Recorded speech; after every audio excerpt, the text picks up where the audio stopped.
Bienvenue pour ce nouveau webinaire de confinement. J'espère que tout le monde va bien et que dans cette ambiance un peu morose quand même, on aura des fêtes, on aura une année difficile et une fin d'année difficile aussi. Donc, comme d'habitude, n'hésitez pas à me dire un petit bonjour pour me signaler votre présence. Merci Lolita. Voilà, ça y est, j'ai beaucoup mieux maintenant que je sais qu'on m'entend. Ouais. Et oui Hélène, il faut qu'on reste positif pour la fin de l'année et même pour le début de l'année prochaine. On va rester positif. Bonjour Sylvie. On va essayer de voir le bon côté des choses. Ouais. Bonjour Carole. Alors j'ai eu beaucoup de questions sur les envies de manger émotionnelles. C'est vraiment le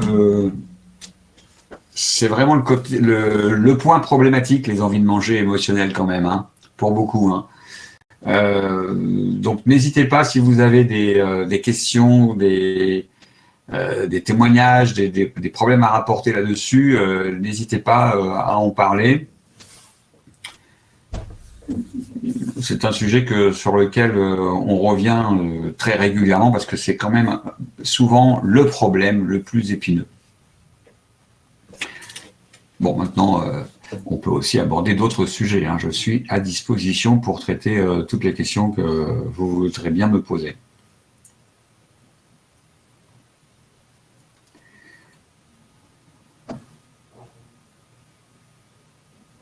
Alors, Caroline, qui pose la première question. C'est Caroline qui ouvre. Appétit prévisionnel, manger lorsqu'on a faim, le cadre pour ses envies, au début, c'est un travail. Ce n'est pas naturel, oui, apprendre à conduire, mais au bout de combien de temps l'organisme se régule? Donnez-moi de l'espoir. Ah, vous êtes désespérée alors, Caroline. Bon, alors, l'appétit prévisionnel, le cadre... Bon, je vais peut-être un peu repréciser le cadre, en fait. Le cadre repose sur deux points essentiels. Voilà. Donc, la première chose, c'est la faim et les repas. Le principe reste quand même d'avoir faim, d'essayer d'avoir faim avant les repas. Pour la raison simple, c'est que les repas sont des moments sociaux, des horaires contraints. C'est le rendez-vous de ceux qui ont faim, tout simplement. C'est le rendez-vous des gens qui ont faim, et ceux qui n'ont pas faim, tout simplement, ceux-là passeront leur tour. Mais en dehors des repas, cette convention de la faim n'existe plus. Donc en dehors des repas, on n'a pas l'obligation d'avoir faim chaque fois qu'on mange. On peut manger pour des tas de raisons différentes. Évidemment, il est possible d'avoir faim en dehors des repas, et dans ce cas, ça s'appelle un goûter ou une collation. Mais on peut aussi manger parce qu'on a des envies de manger émotionnelles, parce qu'on est content, pas content, fatigué, stressé. Et là, on arrive au deuxième point. Donc les envies de manger émotionnelles. Quoi qu'il arrive, chaque fois qu'une envie de manger émotionnelle se présente, donc c'est une envie qui aura été déclenchée par une émotion et dans laquelle on n'aura pas la sensation de faim, chaque fois qu'une envie de manger émotionnelle se présente, il faut s'entraîner à y répondre de façon adéquate. Alors adéquate, qu'est-ce que c'est? Je le redis, c'est choisir les aliments dont on a envie, être attentif aux sensations que ça procure. Donc c'est tout le travail d'attention sur les sensations alimentaires. Et puis être capable de mettre de côté toutes les pensées négatives sur le poids et sur la nourriture. Bon, alors surtout ne pas commettre l'erreur de penser que pour se guérir de ces compulsions, il suffit de manger ce qu'on aime. Hein. Évidemment, oui, il faut le faire, il faut manger les choses qu'on aime et dont on a envie, mais s'il n'y a pas l'attention et s'il n'y a pas ce sentiment de sécurité, l'envie de manger émotionnelle se transforme en compulsion. Voilà, ce qui va faire le garde-fou de l'envie de manger émotionnelle, c'est justement l'attention et le sentiment de sécurité. Voilà, c'est ces deux-là qui empêchent l'envie émotionnelle de se transformer en compulsion. Voilà, donc ça, voilà, le cadre, c'est ça finalement. Voilà, avoir faim au moment des repas, sinon on retarde le repas, ou bien on peut même le supprimer quand on n'a pas faim du tout. Ce qui peut arriver en début de parcours quand on continue à faire des compulsions. Ben, évidemment, quelqu'un qui fait une compulsion à 19h n'aura certainement pas faim à 20h. Et donc à ce moment-là, il ne faut pas s'infliger la double peine de s'obliger à manger derrière une compulsion, alors qu'on n'a pas faim du tout et peut-être même pas envie de manger. Donc ça, voilà, on essaie d'avoir faim au moment des repas, et ce qui va permettre d'avoir faim au moment des repas, d'apprendre à faire venir la faim au moment des repas, c'est le retour de l'appétit prévisionnel. Ça, c'est un apprentissage inconscient. Il n'y a pas besoin de prendre une machine à calculer, de dire, ben voilà, tant de calories pour tant d'heures, ça marche pas comme ça. C'est un apprentissage inconscient qui se met en place dès lors qu'on a corrigé les dérèglements alimentaires.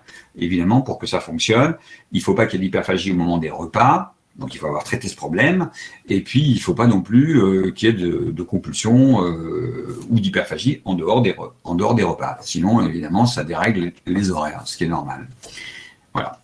Donc, une fois que les dérèglements ont été corrigés, eh ben, l'appétit prévisionnel se remet en place et on apprend inconsciemment à faire revenir la faim quand on veut aux horaires habituels des repas. Ça se met en place tout seul, automatiquement. Voilà. Ça, c'est le cadre. Et donc, le deuxième point du cadre, c'est quoi qu'il arrive, en toutes circonstances, et c'est ça qui est difficile, c'est le en toutes circonstances, chaque fois qu'on mange, qu'on ait faim ou pas faim, que ce soit un repas ou pas un repas, c'est de devenir capable de manger en réunissant ces trois facteurs du rassasiement ou du réconfort, le plaisir, l'attention et la sécurité. Voilà, c'est le cadre. Donc c'est facile à dire et pas forcément facile à faire.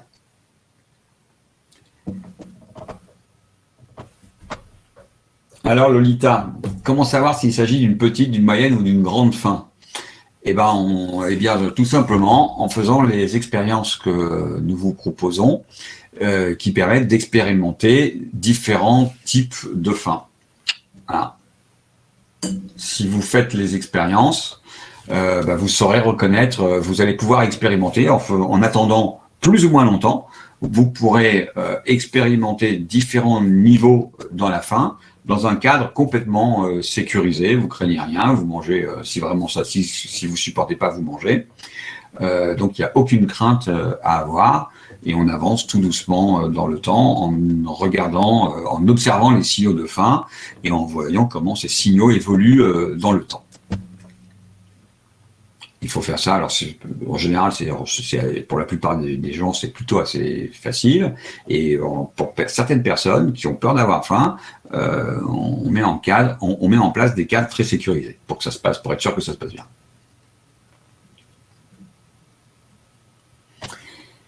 Sylvie, je vis avec ce problème depuis l'âge de 20 ans. Est-il possible d'y mettre fin ? Alors, vous ne précisez pas quel est le problème. J'imagine que ça doit être les compulsions. Et oui, alors je peux vous dire qu'il n'y a absolument pas d'âge pour se guérir de ces compulsions.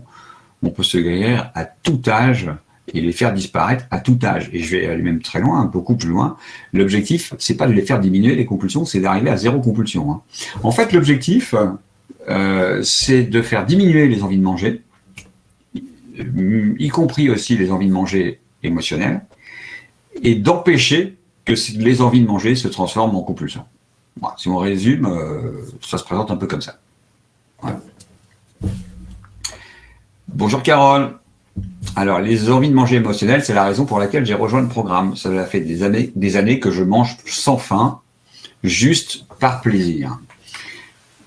Eh ben, j'en suis pas si sûr que ça, moi. Vous voyez, que ce soit juste par plaisir. Non, parce que la compulsion, c'est pas que du plaisir. Hein. C'est bien le seul problème.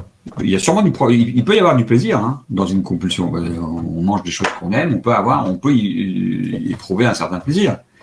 Le problème, c'est que c'est pas que du plaisir. Il peut, pendant qu'on mange, il y a le plaisir, peut-être, et pas toujours, parce que dans la compulsion, les gens ne sont pas forcément très, exigeants sur la qualité. Ils peuvent prendre le premier truc qui se présente parfois. Donc parfois même il n'y a pas le plaisir. Et parfois, quand il y a le plaisir, il n'y a pas toujours l'attention. C'est-à-dire que peut-être que c'est un aliment qui pourrait vous faire plaisir, mais si la tête n'est pas là, si elle est partie ailleurs, s'il n'y a pas d'attention, ce plaisir, on le ressent pas. Et puis si il y a de la culpabilité, de l'anxiété ou d'autres émotions négatives, le problème c'est que ce plaisir, il n'est pas là tout seul. Il est là avec quelques pirates à côté de lui, quoi. C'est pas un plaisir intégral. Bonjour Anne. Je me débrouille mieux avec la faim ou l'envie de manger si je suis seul, attendre, choisir, déguster des aliments, et nettement moins si je suis avec quelqu'un et pas du tout si je suis en présence de quelqu'un qui mange. Est-ce que c'est fréquent? Et avez-vous des propositions à ce sujet? Alors, c'est pas forcément fréquent, mais en tout cas, c'est certainement pas rare. On peut avoir beaucoup plus de stress à manger en présence d'autres personnes. Tout simplement peut-être parce qu'on se sent jugé, observé, critiqué. Voilà. Et du coup, c'est plus facile tout seul. Il n'y a pas d'autre regard. Il n'y a que son propre regard. Et pour d'autres personnes, c'est justement ça le problème. Elles auront plus de mal à manger seules qu'à manger avec d'autres personnes. Parce que quand elles sont seules, elles sont parfois durement confrontées à leur propre regard, alors que quand elles sont avec d'autres personnes, elles oublient un petit peu justement de se regarder, elles mettent leur attention sur les conversations, sur d'autres choses, et elles sont moins confrontées à leur regard un peu cruel. Voilà. Donc ça dépend. Voilà. Et on peut rencontrer différentes situations. Coucou Sylvie. Alors, est-ce qu'il est mauvais de ne pas manger le midi et de ne manger qu'à 14h, à 15h, à 16h, le repas du midi? Bon, en gros, est-ce qu'il y aurait des horaires, de bons horaires? Alors finalement, pour faire les repas, est-ce que ça pourrait avoir une influence sur le poids? Bon, là, les réponses sont claires, absolument aucune influence. Voilà, vous pouvez manger à l'heure que vous voulez et le nombre de fois que vous voulez. On a fait les quantités de tests. On a bien testé tout ça, expérimenté jusqu'à 17 repas, alors c'est plus des repas, mais ça s'appelle des collations. Voilà, on a fractionné les repas jusqu'à 17 fois dans la journée. Ça n'a aucun impact sur le poids, évidemment, à calories constantes. Si c'est 17 repas, 17 gros repas, évidemment, c'est pas la même chose que 17 fractionnements. Voilà, donc on peut manger plein de fois, ce que font d'ailleurs certaines personnes dans certains pays, et notamment dans les pays de l'extrême asiatique, où là, l'habitude, c'est de manger 12, 13, 14, 15 fois par jour, quoi. Voilà. Bon, nous, en France, si on compte pas les repas, mais vraiment les prises alimentaires, c'est entre 5 et 7 par jour. Bon, la norme des repas, c'est 3, mais la moyenne des prises alimentaires, c'est entre 5 et 7. Voilà. Il n'y a pas d'horaire. Il n'y a pas d'horaire.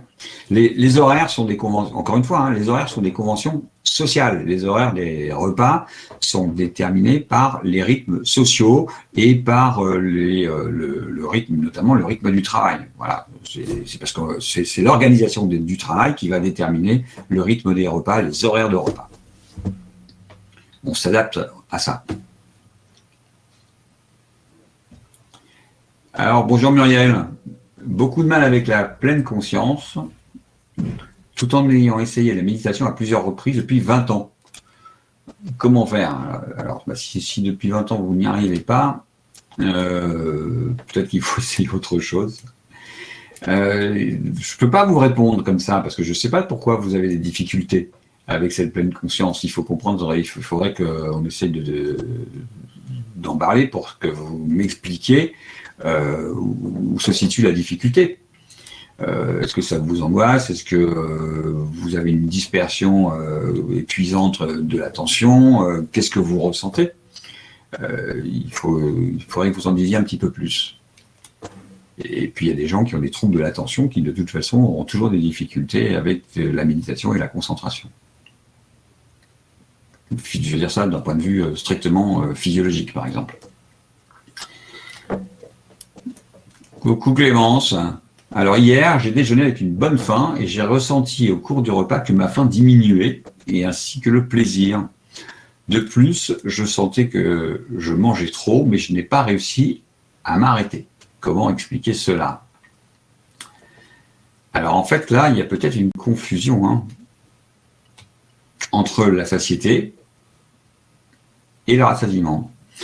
Vous dites, j'avais une bonne faim et j'ai ressenti que ma faim diminuait, ainsi que le plaisir. Donc ça, effectivement, c'est normal. Jusque-là, tout est normal, vous mangez et la faim diminue. Et quand la faim disparaît, c'est le point de satiété, c'est-à-dire le moment où les signaux de faim qui étaient présents avant le repas ont disparu. Bon, ça se fait en quelques bouchées. On y arrive en 5, 6, 7, 8 bouchées. Voilà. C'est une simple constatation, elle n'est pas censée avoir un impact sur le déroulement du repas. C'est juste une observation. C'est tout. Et à partir de là, on ne s'arrête pas. Personne ne va s'arrêter à 5 ou 8 bouchées. C'est pas possible, sinon il faut tout recommencer dans 10 minutes. Donc on ne le fait pas. On s'arrête plus loin quand l'envie de manger a disparu. Et ça, c'est le rassasiement. Voilà. Alors il faut bien savoir que finalement, la faim et la satiété, ça se dérègle extrêmement rarement. C'est très rare, ces dérèglements de la faim et de la satiété. Ça ne se présente que dans le cas de certaines maladies, des traumatismes crâniens, des tumeurs crâniennes, des choses comme ça, ou lors de prise de certains médicaments. Donc finalement, c'est assez rare. Ça arrive, on connaît les situations. Bon, ben voilà, elles sont pas de loin, ce sont les moins fréquentes.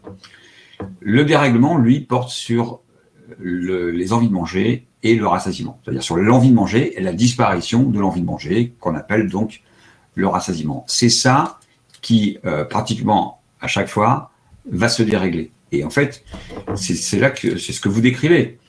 Vous avez l'impression de manger trop, alors j'imagine que c'est parce que physiquement vous ressentez cette sensation de trop. Donc le trop, quand cette sensation de plein, c'est le corps qui dit bah ça va, c'est bon, j'ai le compte.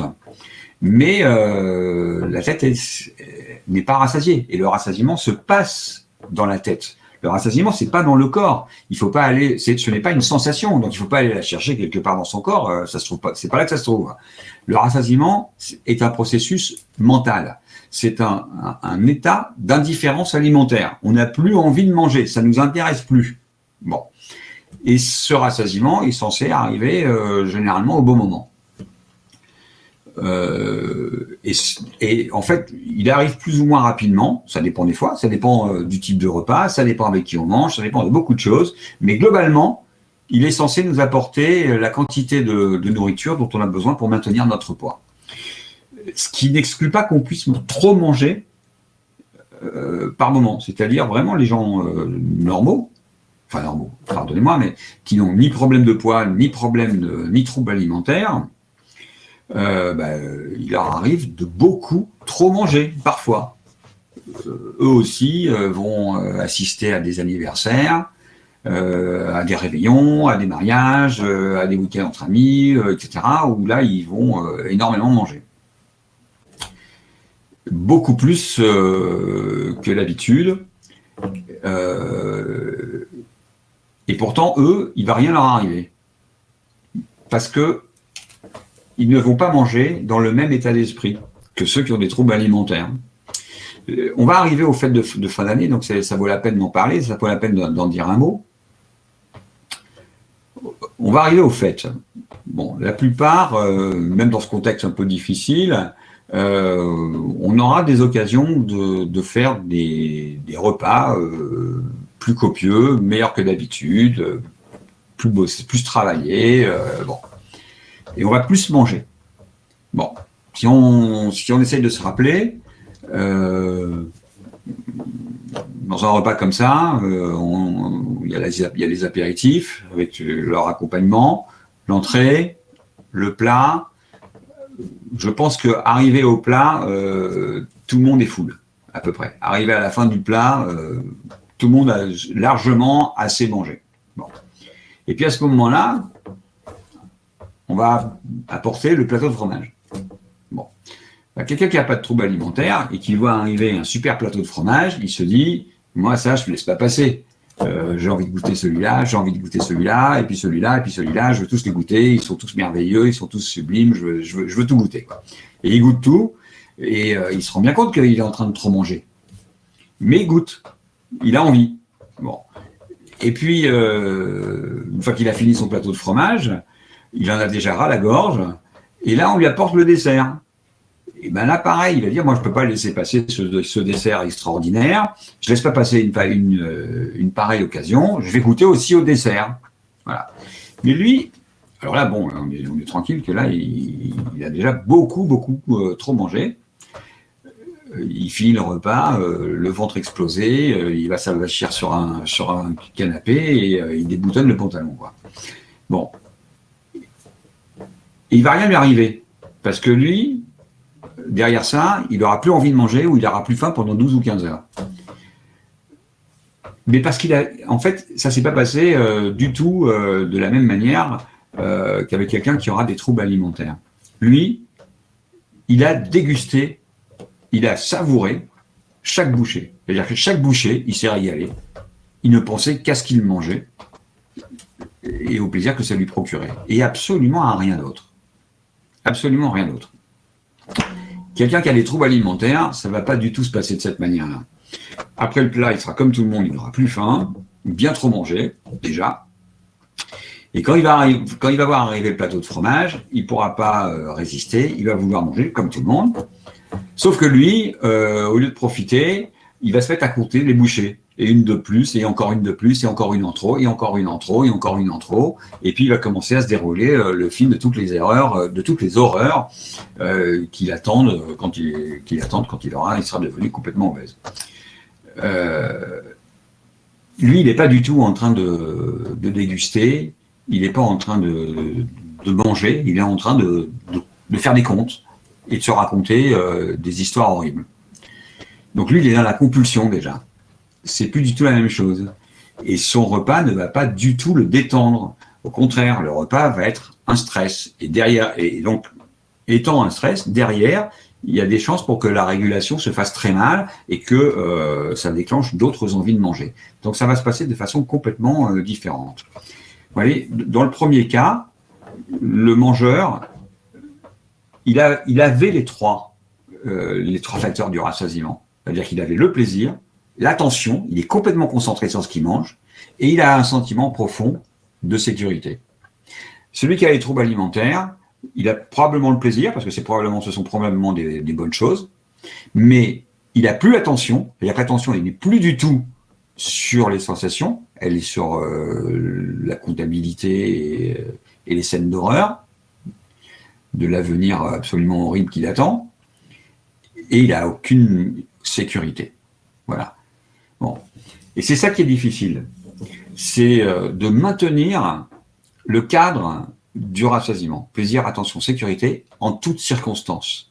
Et c'est ça qui va être compliqué, parce que, en fait, on a tous des schémas dans la tête qui correspondent à l'idée qu'on se fait d'une alimentation normale, d'une manière de manger normale, d'un comportement alimentaire normal. Et chaque fois que ces schémas vont être un peu secoués, ébranlés par les circonstances, le cadre du rassasiement va être secoué lui aussi. Et on va perdre l'attention ou la sécurité. Et là, il y aura chaque fois un risque que ça dérive en compulsion. Je vais vous citer un autre exemple qui arrive presque à tout le monde. Vous faites un repas, un bon repas. Un bon repas avec une entrée, un plat et même un bon dessert. Voilà. Et puis un quart d'heure après ce bon dessert, vous avez une envie émotionnelle, une envie d'un aliment sucré. Et là, vous vous dites, ah, ça c'est pas normal, je sors à peine de table, j'ai mangé un bon dessert et qu'est-ce que vient faire cette envie de sucré?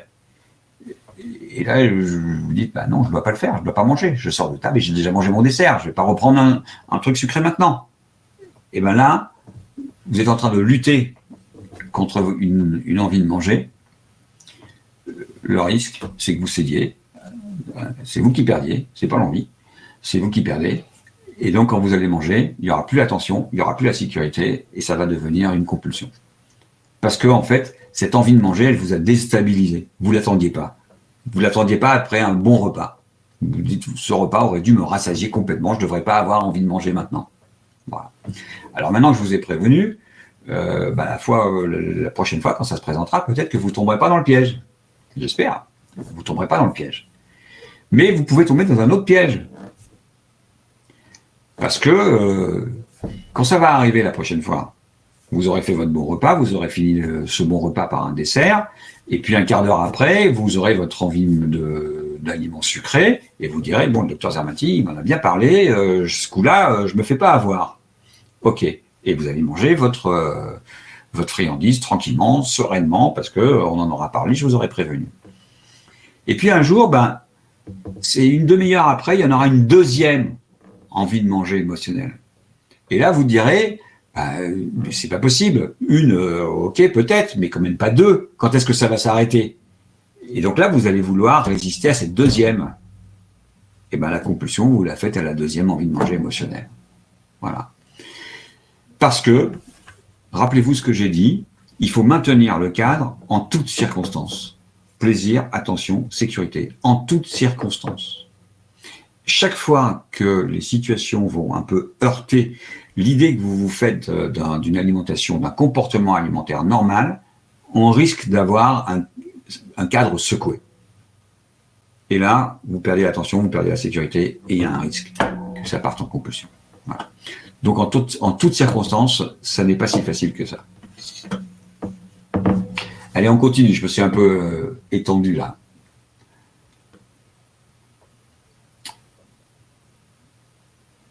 Coucou Charlotte. Alors Charlotte, je suis au début du programme, j'ai des difficultés à savoir quand j'ai vraiment faim, et si j'essaye d'attendre la fin, cela peut m'arriver d'attendre toute une journée. Charlotte, je pense qu'il va falloir que vous fassiez les exercices sur la faim. Il y en a plusieurs.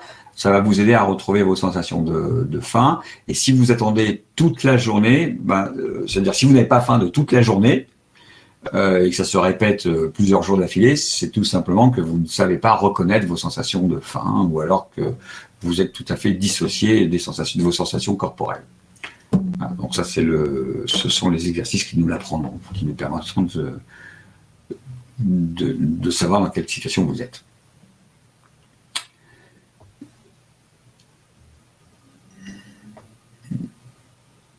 Alors, Sylvie dit que faire quand la nourriture fait peur. Voilà, c'est ça le problème. C'est qu'on ne peut pas décréter la sécurité. Ça ne peut pas se décréter.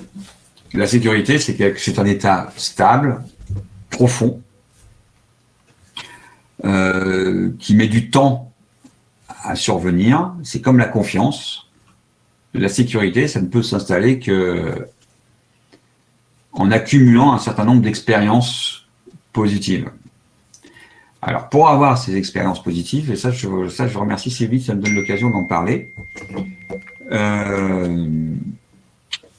il y a un autre moyen, c'est pas exactement de la sécurité, mais c'est d'apprendre à manger tout type d'aliments en mettant de côté les pensées négatives sur le poids et sur la nourriture. Bon, pour ça, on a des exercices pour apprendre à ne pas tenir compte, à écarter ses pensées en se reconcentrant justement sur les sensations alimentaires. Bon. Quand vous faites ça, d'abord c'est un effort, ça demande de l'attention et même de la concentration. Quand vous faites ça, on ne peut pas dire que vous mangez en sécurité, mais vous allez manger avec une relative tranquillité d'esprit. Voilà. Moi, je sais faire ça. Je sais quand les choses ne vont pas bien, je sais me mettre dans une bulle et écarter mes pensées négatives. Et on peut apprendre à le faire. Alors ça, c'est pas de la sécurité, parce qu'évidemment, ça ne fait pas disparaître les problèmes, ils sont toujours là. Mais ça permet d'obtenir le temps du repas une relative sécurité. Et du coup, ça permet que le repas se passe correctement, sans incident. C'est-à-dire que là, vous allez pouvoir vous rendre compte qu'il est possible de manger certains types d'aliments sans que ça devienne des compulsions, par exemple. Et vous allez aussi vous apercevoir qu'il est même possible de manger ce type d'aliments et perdre du poids en même temps. Bon. Mais quand vous aurez accumulé ça, ce genre d'expérience positive, 10 fois, 20 fois, 100 fois, 500 fois, ben au bout d'un moment, cette tranquillité d'esprit se transforme en sécurité. Parce que là, on a les preuves sous les yeux. Et ce sont ces preuves qui permettent d'obtenir la sécurité. La sécurité, c'est comme la confiance, ça ne se paye pas de mots, il nous faut des preuves. Voilà. Et ces preuves, eh bien, ce sont les expériences, c'est l'accumulation de toutes ces expériences positives. Voilà.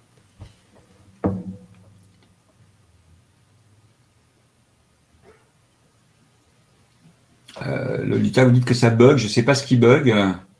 Est-ce que ça bug que pour Lolita seulement ou est-ce que ça bug pour tout le monde?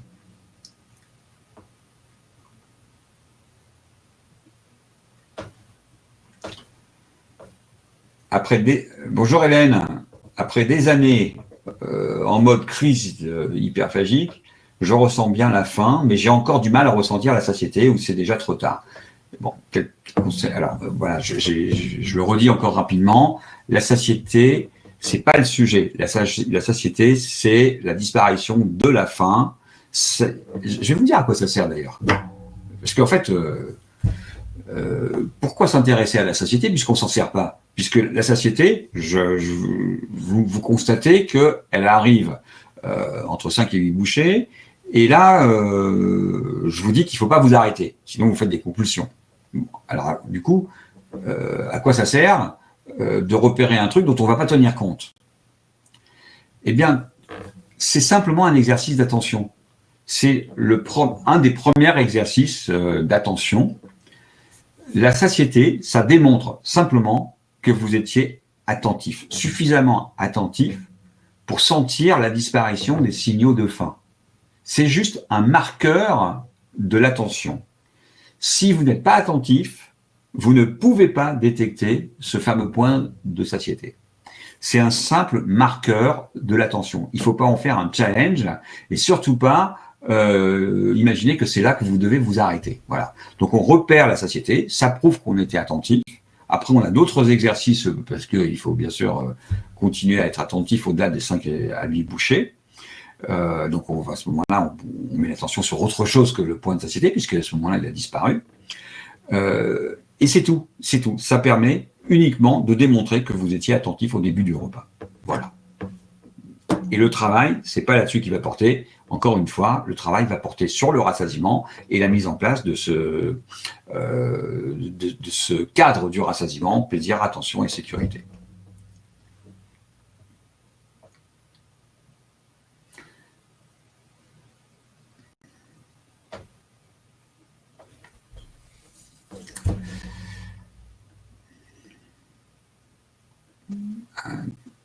Bonjour Josiane.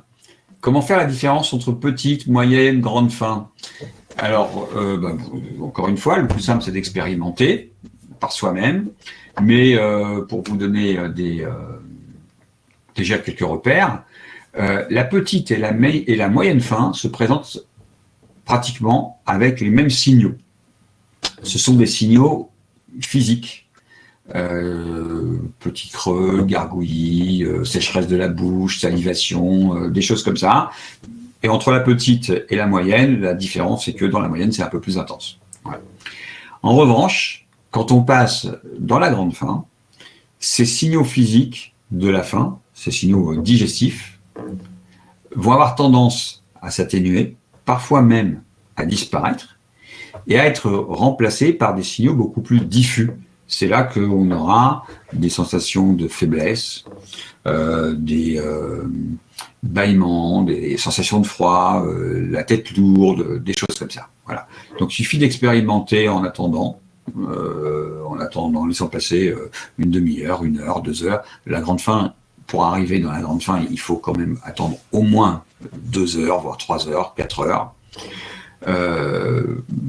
Et puis, voilà, on découvre peu à peu les différents signaux de la faim. On apprend à retrouver tous les repères des différentes faims et aussi à découvrir comment on réagit à ces différentes faims. Et on s'aperçoit que on réagit pas forcément de la même manière à des petites, des moyennes ou des grandes faims.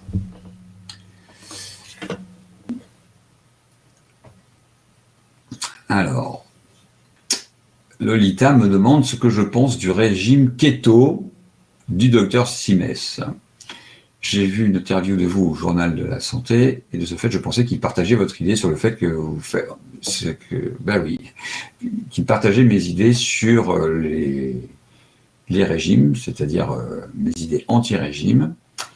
Et oui, mais voilà, maintenant que le docteur Simès n'est plus juste un journaliste intervieweur, il a aussi une revue, il a aussi plein de choses. Parfois, ça fait changer d'idée.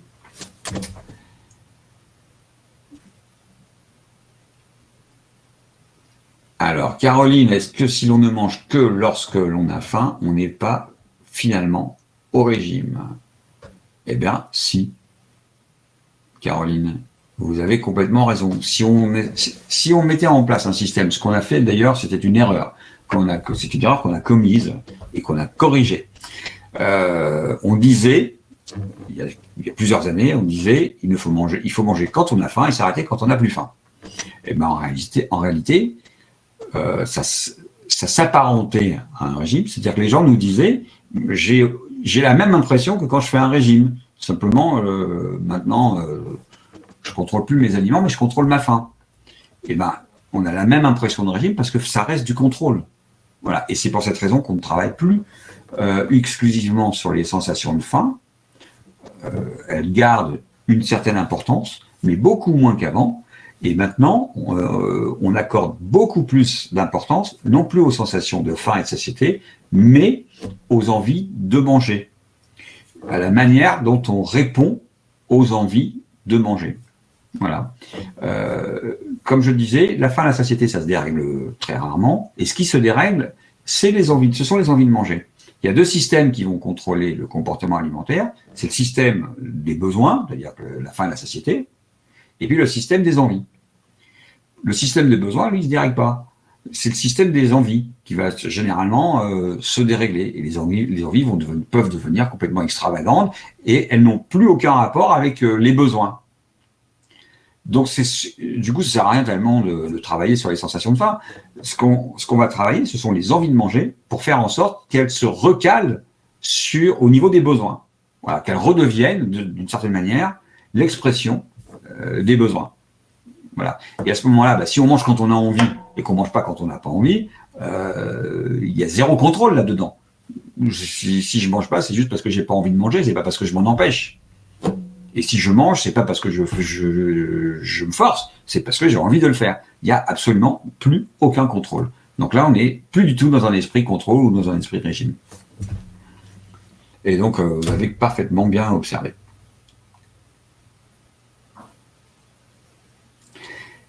Coucou Chantal, limiter les quantités, c'est difficile, surtout quand c'est bon. Que conseillez-vous? Alors, quand c'est bon, tout le monde mange plus de ce qui est bon. C'est pas une anomalie de manger plus les choses qu'on aime le plus. C'est normal. Mais c'est pas un problème si vous maintenez le fameux cadre du rassasiement, c'est-à-dire vous restez concentré et vous chassez de votre esprit les pensées négatives.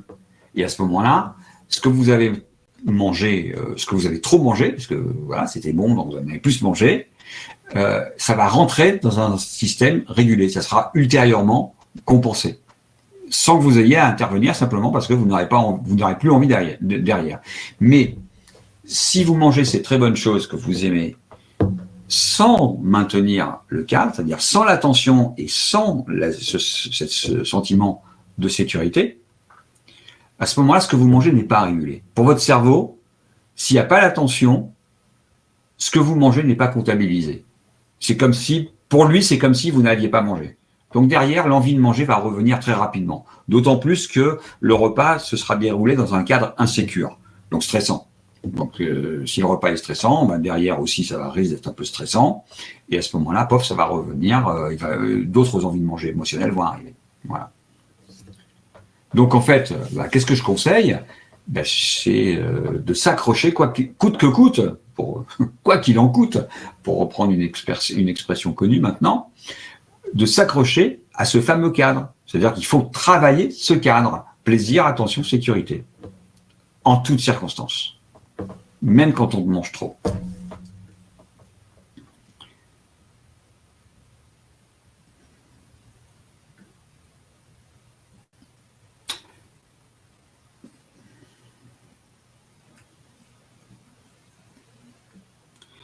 Alors, tiens, il y a une bonne question de Lulu. Bonsoir Lulu. Comment appréhender les repas de fin d'année? On vient d'en parler. Quand on aime bien manger, on vient d'en parler. Et qu'on aime boire, ça on n'en a pas parlé. Alors, le problème de l'alcool, en fait. Le problème de l'alcool, c'est pas tellement les calories que ça apporte. Le problème, c'est que chez les gens qui sont dans le contrôle, l'alcool est un désinhibiteur du contrôle. Donc, après un ou deux verres, ça va lever le contrôle chez ceux qui sont dans le contrôle. Et donc, ça va déraper. On va avoir des repas qui vont déraper et en fait, l'alcool va faire manger davantage dans ce cas-là.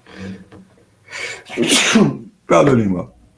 Voilà, dans ce cas, voilà, quand on est dans le contrôle, finalement, l'alcool, ça fait manger beaucoup plus parce que c'est un désinhibiteur du contrôle. Voilà. Alors que les gens qui ne sont pas dans le contrôle, eux, quand ils boivent un peu, ils vont peut-être être désinhibés dans d'autres domaines, mais pas sur le contrôle du comportement alimentaire en tout cas. En revanche, ils peuvent se désinhiber sur d'autres sujets. Voilà. Donc, eux, l'alcool ne va pas leur poser de problème. Et cet effet désinhibiteur, ça peut arriver très très rapidement. En général, un verre, ça ne pose pas de problème. On ne constate pas la désinhibition, mais à partir du deuxième verre, ça peut commencer. Voilà. Le deuxième, et à coup sûr, le troisième, ça démarre. Voilà. Donc, il faut faire gaffe. Il faut faire gaffe quand on est dans le contrôle. Il faut le savoir.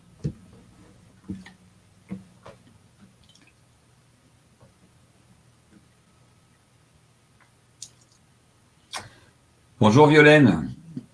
Alors, j'ai encore beaucoup de freins mentaux vis-à-vis d'aliments gras et sucrés.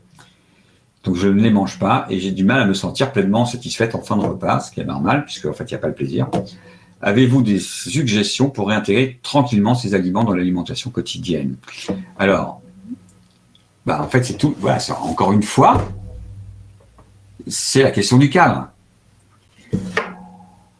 Pour Violaine, et pour la plupart des gens au début du programme, c'est compliqué de réunir le plaisir et la sécurité. Si vous ne mangez que ce qui vous fait plaisir, il n'est pas certain que vous vous sentiez complètement en sécurité avec tout ce que vous mangez. Mais à l'inverse, si vous ne mangez que ce qui vous rassure, à ce moment-là, il n'est pas certain que ça vous fasse systématiquement plaisir. Donc, au début, vous n'aurez pas systématiquement, chaque fois que vous mangez, le plaisir et la sécurité. Bon. Et c'est progressivement le travail que nous faisons qui va permettre, chaque fois que vous mangez, de réunir les deux. de les avoir systématiquement chaque fois que vous mangerez. Et ça, c'est le bout du chemin, parce qu'une fois qu'on est arrivé là, on a tout gagné. Et au début, on n'a pas ça chaque fois qu'on mange. Donc ça va venir, Violaine. On a tous les exercices pour apprendre à faire ça, pour aboutir à ce résultat-là.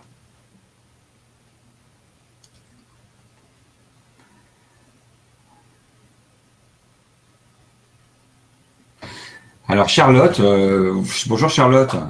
Charlotte, vous évoquez un sujet qui est difficile et pas si rare. Vous prenez un neuroleptique depuis 25 ans, donc c'est un traitement à vie que vous aurez, qui vous a fait prendre du poids. Et vous dites, je pense surtout que j'ai des envies de manger plutôt que de faim. Alors, en fait, il y a un peu les deux. Certains médicaments, dont les neuroleptiques, modifient les sensations de faim ou de satiété et font plus manger, parce qu'on a plus faim. Bon. Et donc, évidemment, si on a plus faim, on mange plus et donc on prend du poids. Mais c'est pas forcément ça qui fait prendre le plus de poids. Ça peut en faire prendre pas mal, mais il n'y a pas que ça. C'est que si vous luttez contre cette prise de poids, vous mettez du contrôle. Cette prise de poids, elle est inéluctable. On ne peut pas l'empêcher. Donc ça, c'est au psychiatre de prévenir que ça va se passer comme ça. C'est un effet secondaire grave de certains médicaments. Donc les psychiatres, ou quand il s'agit d'autres médicaments, ça peut être par exemple en cancérologie aussi, les médecins, d'une façon générale, quand ils prescrivent des médicaments dont ils connaissent cet effet secondaire, ils doivent le dire. Parce que souvent, on ne pourra pas faire autrement. Il y a des traitements qu'on ne peut pas éviter, on ne peut pas remplacer. Et ce sont des traitements qui peuvent faire grossir. Donc c'est un effet secondaire qui va arriver. Et bon, soit on est d'accord pour accepter cet effet secondaire, soit on ne l'est pas. Mais si on n'est pas d'accord et qu'on le prend, ce qui va se passer, c'est qu'on va mettre du contrôle pour essayer de lutter contre la faim, contre la prise de poids. Et là, on va complètement dérégler ce système des envies. Il faut comprendre que chaque fois que vous mettez du contrôle, chaque fois que vous luttez contre les envies de manger, vous aggravez les envies. Elles se mettent à flamber. Alors tiens, ça me donne l'occasion de vous parler d'une petite métaphore que j'aime bien. Moi, j'aime beaucoup comparer les envies de manger émotionnelles, surtout, à des petits départs de feu. Si vous vous y prenez bien, vous éteignez votre petit départ de feu avec un verre d'eau. Voilà. Prenez un verre d'eau, fouf, et puis ça s'éteint. Et puis il y en a une autre qui va partir un peu plus tard ailleurs. Pareil, vous arrivez avec votre verre d'eau et vous l'éteignez. Et puis une troisième, et vous faites ça sans arrêt. Chaque fois qu'il y a un petit départ de feu, vous prenez un verre d'eau, vous l'éteignez. En revanche, si vous ne vous y prenez pas comme il faut, votre petit départ de feu va se transformer en un vrai incendie de forêt. Vous allez allumer un brasier. Voilà. Et là, il n'y a plus qu'à prendre ses jambes à son cou et à partir le plus loin possible. C'est ça, une envie de manger émotionnelle. Et le verre d'eau, c'est le fameux cadre. Si vous répondez, si vous éteignez l'envie de manger en respectant le cadre, vous la liquidez avec 2 carrés de chocolat. Si le cadre n'est pas là, vous pouvez avoir une flambée hyperphagique. Voilà. J'aime bien. Voilà. Je ne sais pas si cette image peut vous aider et vous parler. J'aimerais bien savoir ce que vous en pensez, si ça peut vous aider un petit peu à aborder les envies de manger émotionnelles.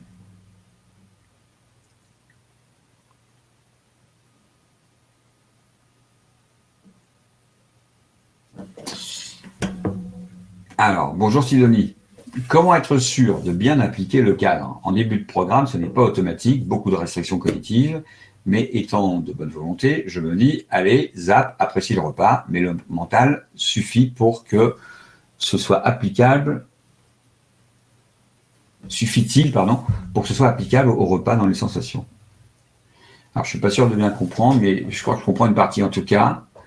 Et c'est un peu ce que j'ai dit tout à l'heure. Au début, le cadre, donc, c'est déjà l'association du plaisir et de la sécurité. Et au début, ça, c'est pas forcément faisable à chaque fois.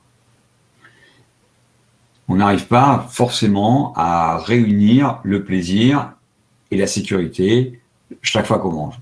C'est-à-dire que si je me fais plaisir avec un bon foie gras ou avec un bon gâteau, je ne vais pas forcément me sentir en sécurité. Et du coup, cette insécurité risque de retirer mon attention et de transformer mon repas en compulsion. Bon. Ben là, en fait, dans nos exercices, on utilise une propriété de l'attention qui fait que l'attention ne peut pas être à deux endroits en même temps. C'est-à-dire que si vous êtes très concentré sur vos sensations alimentaires, l'attention ne peut pas être sur les pensées négatives ou les pensées insécures. À l'inverse, si vous partez dans vos pensées insécures, si vous êtes coincé, piégé dans les pensées insécures, eh bien, l'attention ne peut plus aller sur les sensations alimentaires. Et là, vous perdez votre rassasiement parce que je vous rappelle que le rassasiement dépend principalement de l'attention que vous mettez sur les sensations alimentaires.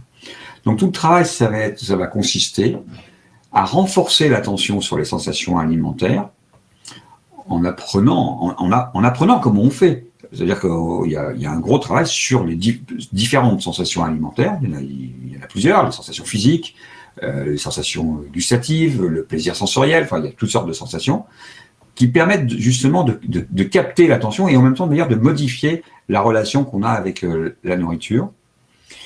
Et en même temps qu'on renforce l'attention sur les sensations alimentaires, eh bien on va faire un certain nombre d'autres expériences qui vont permettre d'amener suffisamment de sécurité pour chasser toutes les pensées insécures. Voilà. Et notamment aussi en apprenant à mettre de côté ces pensées insécures. Pas seulement. D'une part, on peut mettre de côté les pensées insécures, ce qui est un gros travail, et parfois on n'arrive pas à le faire, ou simplement on peut faire des expériences qui permettent de faire disparaître des pensées insécures. Notamment, par exemple, l'expérience avec les aliments gras, sucrés, donc avec le chocolat ou avec les chips, qui permettent de constater de ses propres yeux qu'il est possible de maigrir en mangeant autant de chocolat qu'on veut ou de chips, à condition de le faire dans un cadre très particulier et très sécurisant, justement. Bon. Et donc ça, une fois qu'on a vu de ses propres yeux qu'il était possible de maigrir en mangeant des aliments gras et sucrés, eh ben, incontestablement, ça modifie quand même la relation qu'on a avec la nourriture, avec ce type d'aliments, et ça amène un sentiment, ça renforce un sentiment de sécurité. Voilà.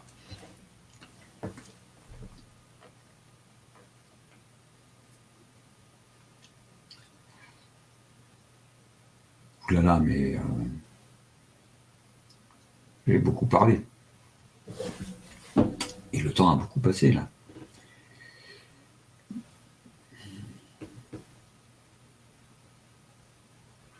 Alors, Clémence, je n'arrive pas à m'arrêter. Est-ce que pratiquer quelques minutes de pleine conscience pourrait m'aider à être plus présente à mon repas ? Clémence, si vous n'arrivez pas à vous arrêter, c'est qu'il y a un dérèglement sur le rassasiement. On est d'accord. C'est-à-dire que, en fait, l'envie de manger ne disparaît pas. Vous n'avez plus faim et vous avez toujours envie de manger. Voilà. Donc, c'est un dérèglement du rassasiement. Alors, comment on travaille sur le rassasiement ? Voilà, comme en instaurant le cadre. Et la question que vous posez, c'est est-ce que quelques minutes de pleine conscience avant le repas pourraient m'aider ? Moi, je pense que oui.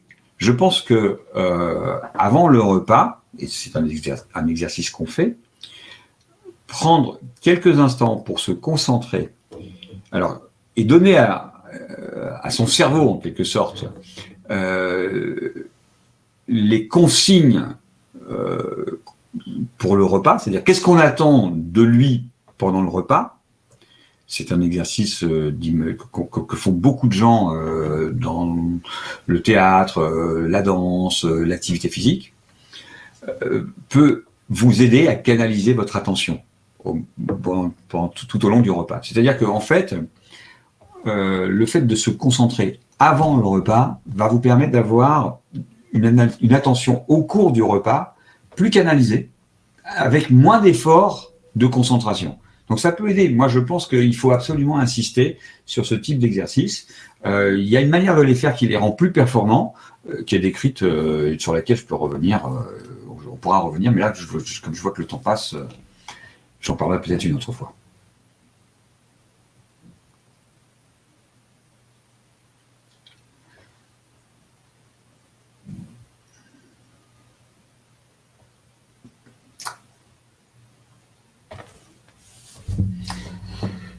Alors, bonjour Christelle.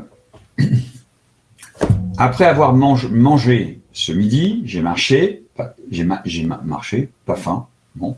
Mais en passant, une odeur de nourriture m'a fait saliver. C'est passé en continuant ma marche, mais ailleurs, j'aurais mangé par envie. Que faut-il faire dans ces cas-là? Bon, alors, moi, je vais être vraiment super clair sur les envies de manger. On veut que ces envies diminuent, pas qu'elles disparaissent. Ça ne peut jamais disparaître, l'envie de manger, c'est même pas la peine d'y compter, ne rêvez pas.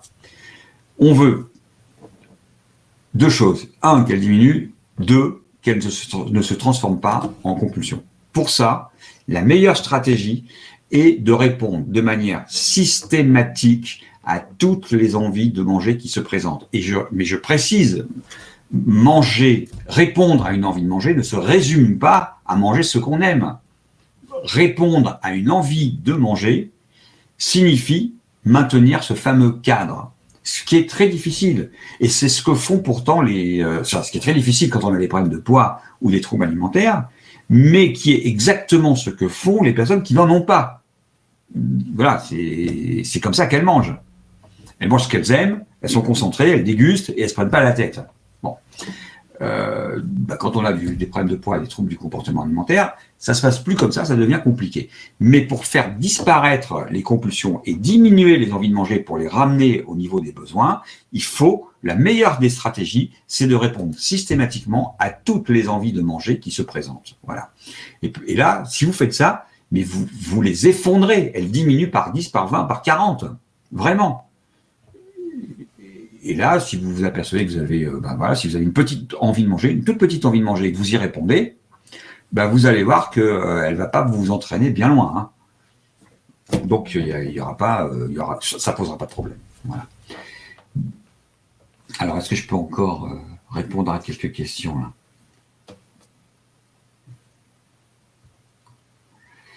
Je ne pourrais pas répondre. Je vais essayer de répondre à des questions qui n'ont pas été posées.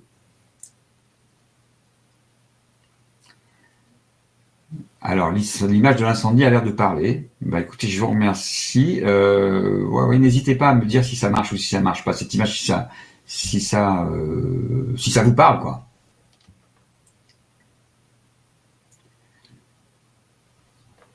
Voilà. Considérez une envie de manger, mais c'est quand même un petit départ de feu, quoi. Ça reste tranquille si vous savez l'éteindre avec un verre d'eau. Voilà. Il se passera rien. Et sinon, voilà, c'est l'incendie de forêt.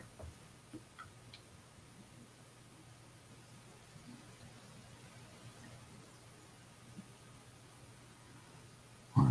Bon, écoutez, je crois que ça va bientôt s'arrêter. J'ai répondu pratiquement à la plupart des questions, pas à toutes. Je suis vraiment désolé.